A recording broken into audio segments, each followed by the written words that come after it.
Tout est marque avec l'agence Yucatan, partenaire de votre image, votre notoriété, votre réputation.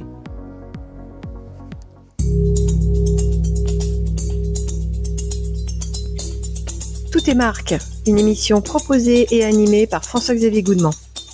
Éclairer la vision et inspirer les actions. Bonjour à tous, dans ce nouveau numéro de Tout est marque, nous allons évoquer une jeune marque qui cartonne en France, d'autant qu'elle est made in France, marque connue pour proposer une alternative alimentaire 100% végétale. Je veux parler d'Acro. Pour ce faire, je reçois sa directrice marketing et communication, Louise Ribeiro-Gaillon. Bonjour Louise. Bonjour François-Xavier, merci pour l'invitation. Avec plaisir. Acro, pour débuter cette émission, en fait, est-ce que tu pourrais nous dire qu'est-ce que c'est ? Évidemment, donc Acro, c'est quoi ? C'est le végétal qui envoie du goût. C'est ça, en fait, notre point de départ. On s'est rendu compte en 2019, quand l'entreprise a été créée, qu'il manquait un point super important dans le végétal. C'est le goût, le plaisir. Et donc, on a voulu remettre ça au centre. Et donc, Acro, c'est ça, le végétal qui envoie du goût. Donc, on crée, on fabrique et on commercialise des alternatives végétales à la viande. Vous voyez des steaks végétaux, des saucisses, des merguez, etc. 100% végétal, à base de blé et de pois français, cultivés en France. C'est hyper important pour nous. Et on fabrique tout ça à Vitry-en-Artois, près d'Arras, dans les Hauts-de-France. Et chef-lieu du Pas-de-Calais. Exactement. Je suis natif d'Arras, donc c'est vrai je savais pas ça. peux effectivement affirmer que c'est une très belle région. Donc, lieu d'implantation nord de la France. Pourquoi d'ailleurs le nord de la France ? En fait, le projet est né là-bas. On a voulu être le plus proche en fait, des sources de protéines aussi qui avaient été choisies, donc blé et pois. Parce que là-bas, on est plutôt dans la culture de la betterave. Hein. Alors, il y a betterave, pommes de terre, évidemment, mais vraiment, on est à moins de 100... Enfin, on a un horizon en moyenne de 150 km de nos cultures, et ça, c'est hyper important. Circuit court. Circuit court, local et français surtout. Le nom Acro, d'où vient-il ? Alors, on s'est beaucoup posé la question sur le nom. En gros, Acro, ce qu'on aime bien dans ce nom, c'est qu'il est évidemment accrocheur. On voulait ce côté un peu je suis accro, je suis passionné. Encore une fois, le végétal qui envoie du goût, il y a cette notion de un peu de vibrance, de voilà, je suis engagée, je suis à fond. Et donc, c'est ça qu'on a voulu avoir avec ce nom qu'on adore. International aussi ? Non, pas pour l'instant. Sur la marque Acro. Sur le nom. Sur le nom. Sur le nom. Sur le nom aussi. C'est peut-être une volonté que ça soit assez mémorisable finalement. Ouais, c'est vrai que c'est court, c'est incisif et c'est ça qui nous plaisait. Après, c'est vraiment une marque française qu'on vise, qu'on vise pas forcément à faire grandir à l'international, en tout cas vraiment pas pour l'instant. Je pense qu'on a beaucoup de choses à faire. Être bien sur son territoire. Ouais, le chiffre d'affaires aujourd'hui d'Acro, pour essayer de comprendre un petit peu quelle est, dans quelle catégorie vous vous situez pour une jeune marque, je le rappelle, date de lancement. Alors, juste. On va faire l'histoire et je te parlerai du chiffre d'affaires. En gros, on est né en 2019. Et là, on s'est dit, forcément, si le point de départ, c'est le goût, et donc, il faut un produit qui soit excellent. Donc, il y a eu vraiment presque 2 ans de R&D avant de commercialiser le produit. Ensuite, on l'a testé en restauration et ça a énormément pris. La restauration, c'était vraiment notre premier canal de distribution. Et après, on s'est dit, tout ce savoir-faire qu'on a développé pendant 2 ans, on va le garder en interne. Donc, on a construit une usine, donc à Vitry-en-Artois. Et ensuite, seulement, on a commercialisé en grande distribution. Donc, la marque, elle est née entre le test en restauration et le lancement en grande distribution. Donc, on s'est lancé fin 2022. On en est à la 3e année de commercialisation. Donc, c'est vraiment une marque encore ultra jeune aujourd'hui. Et donc, pour répondre à ta question sur le chiffre d'affaires, on est près des 10 millions d'euros de chiffre d'affaires au bout de 3 ans. Donc, c'est aussi une grande fierté collective portée par toute l'entreprise. Avec combien de salariés aujourd'hui ? On est plus d'une centaine, on est près de 115 parce que forcément, on a des équipes de production. Et on est tous et bureaux et usines à Vitry-en-Artois. C'est une entreprise à mission, je suppose, côté produit aussi.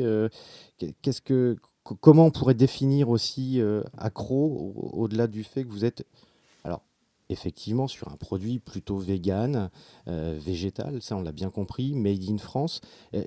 La mission, elle se situe autour du bien manger uniquement ?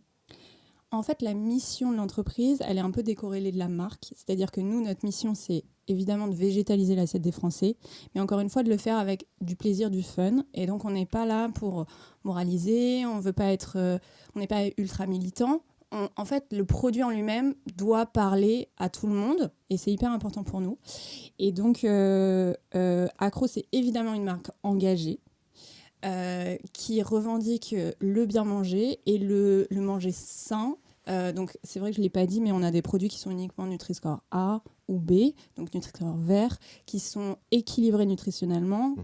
On pourra en parler plus tard. On a fait très attention à être très proche de son équivalent carné en termes d'apport nutritionnel, notamment en termes de sources de protéines.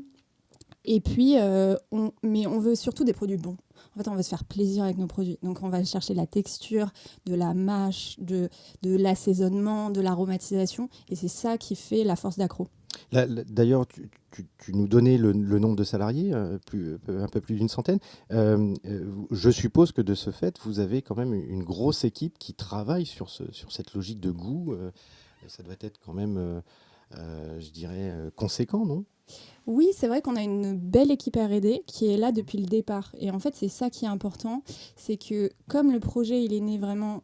En fait, on peut se dire qu'on l'a fait à l'envers ou à l'endroit, on s'en fiche, mais on s'est dit on doit faire cette recherche en amont, être meilleur. On a fait beaucoup de tests conso d'ailleurs au départ, donc on a travaillé sur un steak haché, donc encore une fois 100% végétal, mais du coup on l'a testé auprès des consommateurs et on l'a testé avec son équivalent carné. Et dès qu'on a une note qui s'approchait vraiment de son équivalent carné, on avait je crois 0,2 points, on était à 7,2 et l'équivalent carné était à 7,4 sur 10. On s'est dit c'est bon, là on a le bon produit, on y va. Et on était au-dessus de nos concurrents, au-dessus de ce qui se faisait sur le marché américain, sur le marché anglais. Et donc pour le goût, c'est vraiment hyper important. Et donc l'équipe R&D, elle est là depuis 6 ans.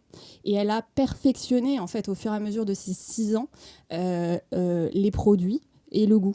Et donc, on continue à tester, à améliorer nos produits. Donc, par exemple, l'année dernière, donc, on a un portefeuille assez large, je ne l'ai pas dit, mais de 24 produits aujourd'hui. On s'est développé assez vite. D'accord. De ce steak haché jusqu'à 24 produits. Et on continue d'améliorer et de tester, parce que forcément, tout le monde bouge sur ce marché. Et donc, il faut qu'on garde cette supériorité organoleptique de goût gustatif. Accro, donc véritable food tech, parce que lorsque je t'écoute sur le sujet, finalement, on place la technique et on place la recherche et développement en amont, et puis après on développe. C'est pas, je dirais, une logique quelquefois cosmétique qu'on retrouve dans certaines startups où on projette plus les choses sur l'emballage que sur le contenu. Là, c'est plutôt un peu plus équilibré finalement chez Accro. Je vois ce que tu veux dire. Après, l'appellation food tech, c'est pas quelque chose qu'on adore chez Accro. Ouais. Parce que ça fait penser qu'on fait de la chimie et qu'on est dans un labo.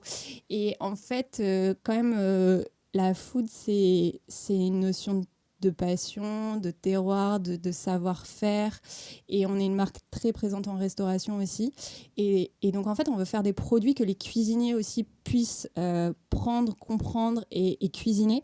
Et d'ailleurs, on a un chef en interne qui s'appelle Stéphane, qui est très présent sur nos réseaux sociaux et qui teste tous les produits avec la R&D et qui, on travaille toujours à améliorer. Et donc, ce point de food tech, on n'est pas ultra à l'aise avec. Pas ultra à l'aise. Non, je comprends. Je le rappelle parce que j'ai aussi entendu dans ce que tu as pu nous dire, Louise, le mot steak.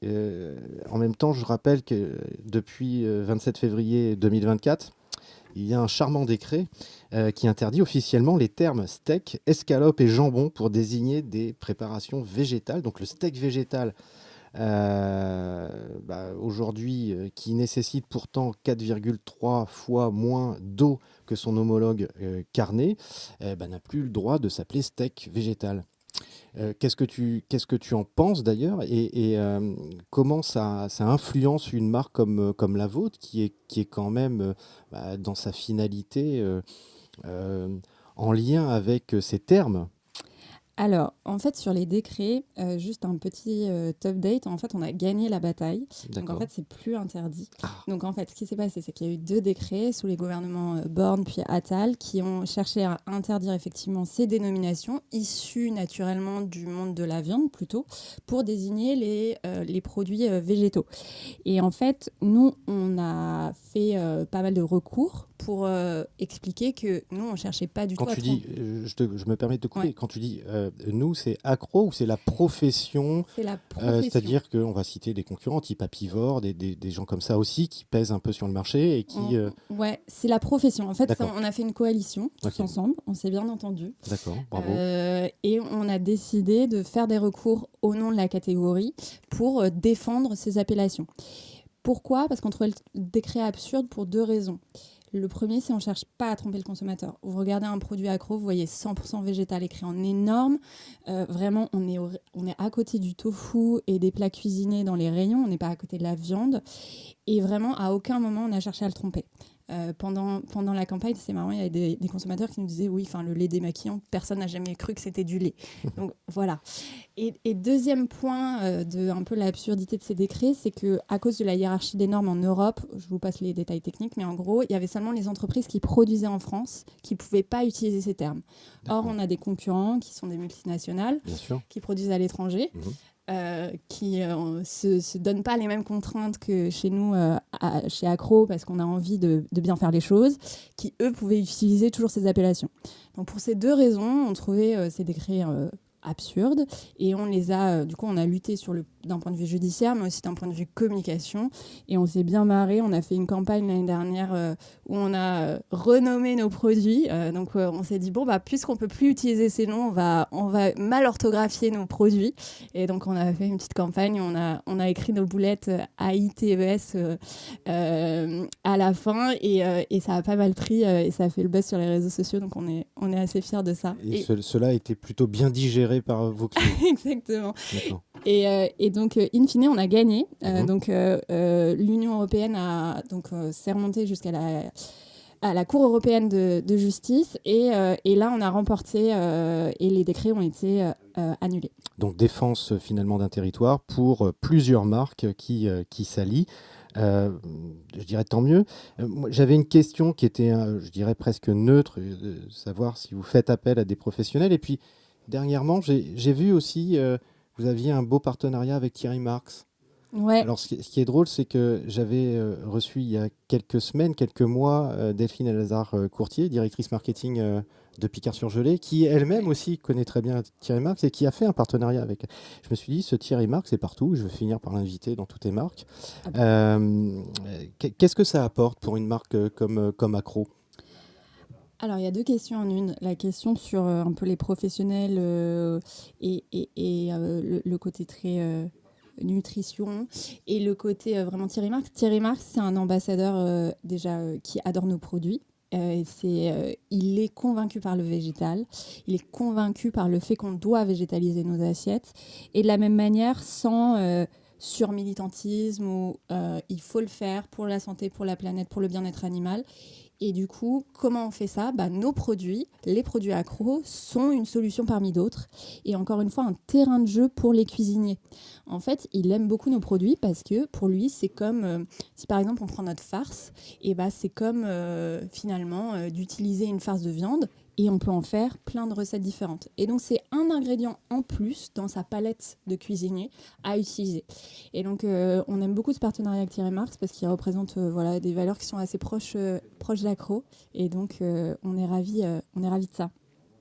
Et donc, sur les nutritionnistes, vous avez à la fois internalisé le sujet, vous faites appel à d'autres partenaires. Comment cela se passe-t-il ?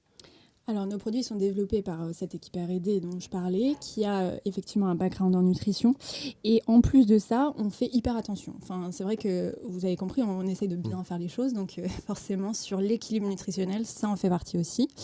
Nutri-Score vert, je l'ai dit. Par exemple, si on prend un produit comme notre émincé nature, c'est un de nos produits phares, c'est un produit qui a seulement 8 ingrédients, qui est donc des ingrédients hyper courtes, protéines de pois et de blé à 65% de la composition de nos produits, Nutri-Score A, et ensuite très riche en protéines, 25 grammes pour 100 grammes de produit, faible en acides gras saturés, source de fibres. Donc en fait, on a vérifié évidemment l'équilibre et on recherche l'équilibre nutritionnel de chacun de nos produits.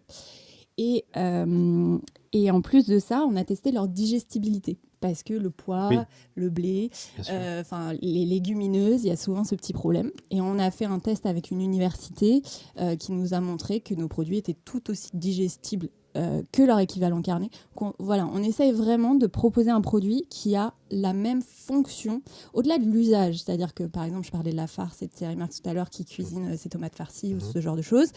Et ça va être le même usage. Et en plus, vous allez avoir la même qualité nutritionnelle in fine. Les produits stars, on parlait tout à l'heure du steak, mais j'ai quand même... Alors le steak, c'est le produit historique, donc évidemment, c'est un de nos produits stars. Mais aujourd'hui, on s'est pas mal développé sur des produits de type émincé.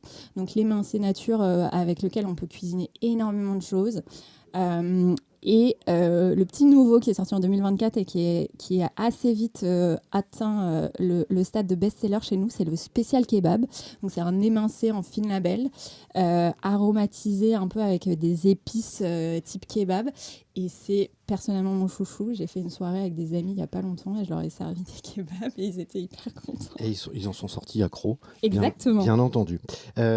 Justement, où est-ce qu'aujourd'hui on retrouve la marque Accro ? Alors on a compris que il y avait de la grande distribution, en GMS notamment, avec des restaurateurs. Ouais, c'est ça. On a vraiment deux jambes. D'accord. D'un côté, vraiment la restauration, et de l'autre, donc historique, et de l'autre côté, la grande distribution. Et on croit beaucoup à cette complémentarité. Quel distributeur pour la grande distribution, on est présent partout. Donc on est au national chez Carrefour, on est chez Auchan, on est, j'espère que je ne vais pas oublier des clients, chez Monoprix. Super U, Leclerc. Super U, Leclerc et Inter. Ouais. On est présent partout. D'accord. Lidl, non. Lidl, non. Non. Pas encore. Pas encore. Picard non plus, pas encore. Enfin voilà, il y a des. On aimerait bien. Okay. Que vous faites de la surgélation aussi ? Ouais, nos produits en restauration, nos produits sont surgelés. C'est plus simple pour les restaurateurs. Et donc vraiment, on a ces deux jambes-là et il y a une complémentarité entre les deux parce que le consommateur, il teste plus facilement en restaurant et puis après seulement, ça va prendre un peu le chemin de son frigo. D'accord. Et donc, on aime beaucoup cette complémentarité où les tendances alimentaires, elles peuvent venir de la restauration et se décliner vraiment sur la grande distribution. Il y a toujours cet aspect crédible aussi, peut-être. Exactement, ouais.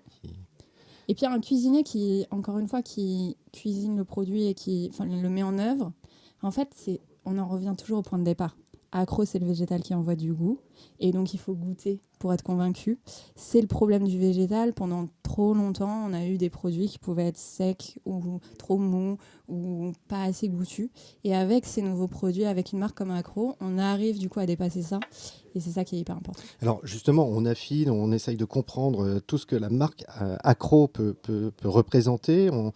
On a parlé des produits, on a parlé de la distribution, mais qui sont les clients d'Accro ? Est-ce qu'il y a un profil type, un cœur de cible ? Parce que, juste pour faire la petite parenthèse, pour préparer cette émission, je me suis penché sur le sujet et je me suis dit, mais dans le fond, l'identification du client pour ce type de produit n'est pas si simple, parce qu'on se retrouve avec des pescos végétariens qui ne mangent pas de viande, mais qui consomment du poisson et les produits de la pêche.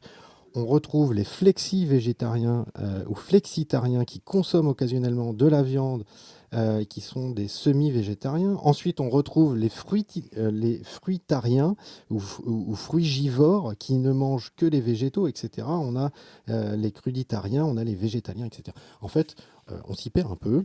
Et moi, personnellement, je m'y perds un peu autour de ces termes. Et je me dis, mais finalement, qui sont les clients d'Accro ? Alors, nos clients, ils ont tout type de régime alimentaire, tu l'as dit.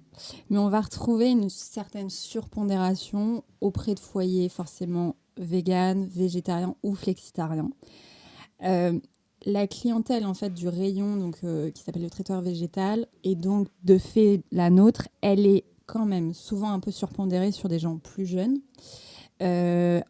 Un peu plus jeune que la moyenne des produits grande consommation, moins de 35 ans, plutôt sans enfants, généralement qui vit dans des grandes villes.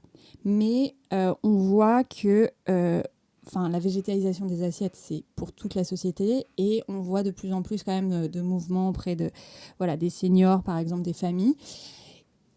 J'ai fait pas mal d'études consommateurs l'année dernière et ce que j'ai trouvé vraiment hyper intéressant, parce que tu parlais de plein de régimes alimentaires différents, c'est que souvent le driver d'achat vers la catégorie, il est différent selon ton régime. Donc une personne qui est végane, elle va venir dans le rayon pour le bien-être animal et elle le fait vraiment par conviction. Une personne végétarienne, elle va le faire plutôt pour l'environnement. Alors évidemment, c'est un peu schématisé, mais elle va venir aussi par conviction. La personne flexi, elle va plus venir là pour des raisons de santé, parce que son médecin lui a dit de réduire un peu la viande, ou il commence à comprendre moins de graisse, moins d'acides gras saturés. Et donc ces gens-là viennent aussi un peu pour des raisons différentes. Et donc, mais c'est pour ça qu'on essaye de répondre évidemment aux trois, le bien-être animal, évidemment, l'environnement, tu l'as dit, on consomme beaucoup moins d'eau, de carbone, et puis la santé, pour toutes les raisons que j'ai fait, toutes les réassurances qu'on peut amener sur le produit. Et donc on voit que c'est... En fait, tout le monde vient dans ce rayon, donc tant mieux, mais pour des raisons assez différentes. D'accord. On a entendu aussi tout à l'heure, on parlait des restaurants, des pros, mais juste pour compléter par rapport justement à ces cibles clients qui sont peut-être plus professionnels, vous travaillez avec les cantines justement, par exemple, ou les entreprises. Alors on peut parler de cantines scolaires, mais on peut parler d'entreprises, on peut parler d'EHPAD, on peut parler de justement ces aspects qui touchent très directement l'assiette du français au quotidien. Oui, bien sûr, on retrouve nos clients partout finalement. Donc on va le suivre dans tous ces moments de consommation. Donc ça va être au restaurant un peu commercial, puis ensuite chez lui, et puis évidemment dans toutes les structures collectives. Donc oui, après il y a des contraintes qui sont un peu différentes sur la collectivité, mais qu'on essaye évidemment des contraintes différentes, notamment de prix, ce genre de choses. Et on se développe évidemment là-dessus.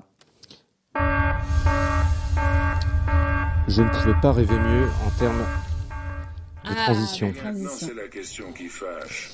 Tu viens d'évoquer justement la question de prix. Et la question qui fâche, c'est que répondre à celles et ceux justement qui pensent que manger végé, c'est pour les riches. Alors, c'est pas vrai du tout. Plusieurs raisons à ça. Déjà, aujourd'hui, on atteint la parité prix sur la plupart des protéines carnées, et notamment sur la protéine de bœuf. Faut savoir que évidemment l'inflation a énormément touché la viande et les prix se sont envolés. Là où le traiteur végétal a maintenu ses prix, voire baissé, on était sur un tout petit rayon encore. Donc forcément, les prix étaient assez élevés parce que on était en plein développement. Et là, avec l'augmentation des volumes, on peut réduire les prix. Donc l'écart est en train de se réduire, c'est ce qu'il faut comprendre. Ah non, mais on est moins cher aujourd'hui. Donc par exemple, j'ai regardé encore pas plus tard que ce matin, le steak accro, il est en moyenne à entre 19 et 20 euros du kilo. Un steak haché en grande distribution, c'est plutôt 22-23 euros du kilo. Donc on voit qu'on est déjà moins cher là-dessus.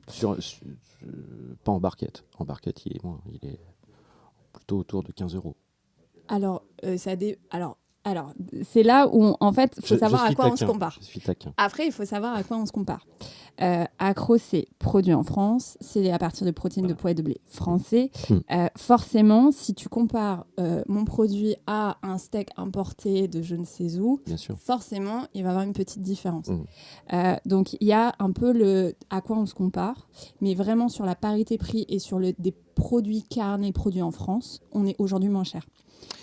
Et ensuite, juste, je tiens à rappeler quelque chose, c'est que vraiment, on est un produit comparable à la viande, c'est-à-dire qu'on va avoir le même taux de protéines, on va avoir la même équilibre nutritionnel. Donc, c'est pas on achète une galette de légumes, c'est vraiment, en fait, c'est quand même, le produit est très comparable à la viande et aujourd'hui, on est moins cher. Et dernier point que je voulais amener, c'est l'arrivée de la marque distributeur sur le traiteur végétal. Leclerc, par exemple, a annoncé il y a quelques semaines... Donc, les fameuses MDD pour les non-initiés. Voilà. Marque de distributeur. Leclerc, par exemple, a annoncé qu'il lançait 45 produits sur le végétal, donc c'est toute catégorie confondue, il y a du lait végétal, etc. Mais notamment, il lance sur la viande végétale beaucoup de références, et ça, évidemment, ça va participer à la démocratisation du marché. Complètement. Et alors, c'est vrai que c'est une petite question qui fâche, très sympathique, hein, mais bon, il faut quand même toujours parler un peu du prix, essayer peut-être de désavouer certaines idées reçues. Dans un tout autre registre, mais qui est vraiment le cœur système aussi de l'émission Tout est marque. On fait parler toutes les marques et on aime un peu connaître aussi les coulisses. Et justement, cette question qui arrive tout de suite, c'est de savoir comment développe-t-on une marque comme Accro sur le plan marketing, justement, sa montée en puissance. On a entendu que cette marque est sur le marché depuis un peu plus de 3 ans seulement. Je pense que la mission doit pas forcément être simple, ou en tous les cas quelquefois un peu délicate, pour se battre face justement aux géants de l'agro. Forcément, on se challenge tous les jours, on fait des erreurs, on teste, on corrige, et puis on apprend. La marque, elle a des fondamentaux qui sont hyper solides. La mission, elle est hyper claire, elle est fun. Franchement, le végétal qui envoie du goût, cette tagline, on y tient. Il y a une offre qui s'est énormément élargie ces dernières années. Donc, nous, à Accro, on a 24 références. On est allé sur aussi des nouveaux usages comme l'apéritif. On a une croquettasse, par exemple, qui est sortie en avril dernier et qui est vraiment excellente et dans lequel on retrouve notre petite dénature à l'intérieur et puis un fromage qui est végétal. Et donc, voilà, on ouvre aussi la catégorie à de nouveaux usages. Il y a plein de choses qu'on peut faire avec le végétal. Et donc, ça, c'est hyper important. Donc, là, les fondamentaux de la marque, ils sont solides, la mission, on sait où on va. On a un ton, une tonalité qui est hyper fun et sur lequel on s'amuse avec nos consommateurs. On va engager avec eux sur les réseaux sociaux. On a parlé tout à l'heure un peu du petit buzz qu'on a pu faire l'année dernière, mais c'est ça qu'on veut, c'est pouvoir faire parler le consommateur et le faire rire. Et le produit, l'offre, qui est vraiment quand même de plus en plus large. Et donc ça, on voit qu'il y a encore beaucoup de choses à faire, mais voilà, ça s'ouvre et le consommateur, il est de plus en plus alerte sur tout ce qui existe et il aime cette nouveauté. Donc voilà, beaucoup de choses en fait qu'on fait. Ça va très vite, mais on sait où on va, on sait ce qu'il nous reste à faire, mais ouais, il y en a beaucoup. Un marketing qui est lié forcément à un positionnement très accrocheur. Je ne fais pas de jeu de mots quand je dis accrocheur. Mais les leviers de communication sont-ils essentiellement d'ailleurs digitaux pour une jeune marque, ou alors... bien sûr, vous avez fait un peu d'affichage, mais finalement aussi, on peut quand même se dire qu'une belle marque comme Accro a toute sa place en affichage, justement. Oui, c'est vrai. Alors, on en a peu fait. Nous, on reste quand même une petite marque. Et on ne peut pas faire, 3 vagues télé et tout, c'est pas possible. On ne peut pas sponsoriser les JO, voilà. Mais effectivement, on peut faire des choses. Donc les réseaux sociaux, évidemment, c'est au cœur. Et après, l'affichage, oui, pourquoi pas. Mais nous, on sait que le frein aussi, aujourd'hui, c'est de goûter le produit. En fait, quand on fait goûter le produit, les gens disent « Ah, c'est bluffant !» Et en fait, ce truc-là du consommateur qui goûte, on a besoin de le faire et de le faire plus. Et donc, on va prioriser quand même beaucoup de choses autour de la dégustation et de comment se rapprocher du consommateur, du français, en fait, pour le faire goûter et le convaincre. Parce que le végétal, c'est encore vu, malheureusement, comme un truc un peu chiant, qui n'a pas de goût, qui est sec ou qui est trop mou, au contraire. Et donc, nous, on a besoin de faire de la dégustation. Et donc, c'est vrai qu'en termes de levier marketing, c'est digital, évidemment, mais on va essayer d'être au plus près du consommateur et de le faire tester pour le faire vraiment switcher. Et donc, on a des partenariats comme ça. Par exemple, on est partenaire de l'Accor Arena, où là, à l'Accor Arena, pendant un concert, tu peux aller déguster un burger. Et donc, ça te convainc du produit. Et donc, en fait, on essaye d'avoir ce genre de partenaire ou de communication où, en fait, tu as le double, un peu la double casquette. D'accord. On arrive très vite déjà à la fin de cette émission. J'avais quand même deux dernières questions. Avez-vous, chez Accro, fait appel, ou allez-vous faire appel, pourquoi autant peut-être avoir un scoop aujourd'hui, à des ambassadeurs connus? Alors, on avait parlé tout à l'heure de Thierry Marx, ou des égéries, parce qu'après tout, aujourd'hui, le développement d'une marque passe aussi par ce biais. Oui, bien sûr. Pour l'instant, on est très content de notre collaboration avec Thierry Marx, qui nous aide à la fois, évidemment, en termes d'image, mais aussi en termes de développement de recettes. Et donc, pour l'instant, on n'a pas prévu d'en avoir d'autres, au-delà des campagnes d'influence qu'on peut faire de manière plus, on va dire, plus ad hoc. Pas de scoop pour aujourd'hui. Désolée. Pour conclure, moi j'aurais bien aimé qu'on revienne sur la revendication du Made in France. On en parle pour beaucoup de marques. Est-ce que c'est aujourd'hui encore essentiel pour une marque justement d'arguer cette logique de Made in France pour percer un marché, vraiment se différencier? Je ne sais pas si c'est essentiel pour une marque, mais c'est essentiel pour nous et ce qu'on est en train de construire. Donc, je ne sais pas si ça fait la différence auprès du consommateur, mais nous, on a envie de le faire quoi qu'il arrive. Vous tracez votre sillon. Merci Louise, Merci ça a passé très vite. Je vous rappelle bien entendu l'adresse du site internet, c'est très simple, accro.fr, donc ACCRO, c'est très simple pour tout savoir sur la gamme Accro, très bon produit au passage. Je vous donne rendez-vous également sur l'ensemble des plateformes avec une grande nouveauté à vous annoncer dès aujourd'hui, puisque nous sommes présents sur YouTube Podcast désormais, en plus de Deezer, Spotify, Apple Podcast, PodCloud, voilà, toute une série de... n'hésitez pas en tous les cas de vous abonner et de liker, et je vous dis à très vite. C'était Tout est marque, disponible sur les plateformes podcast Spotify, Deezer et Apple Podcast.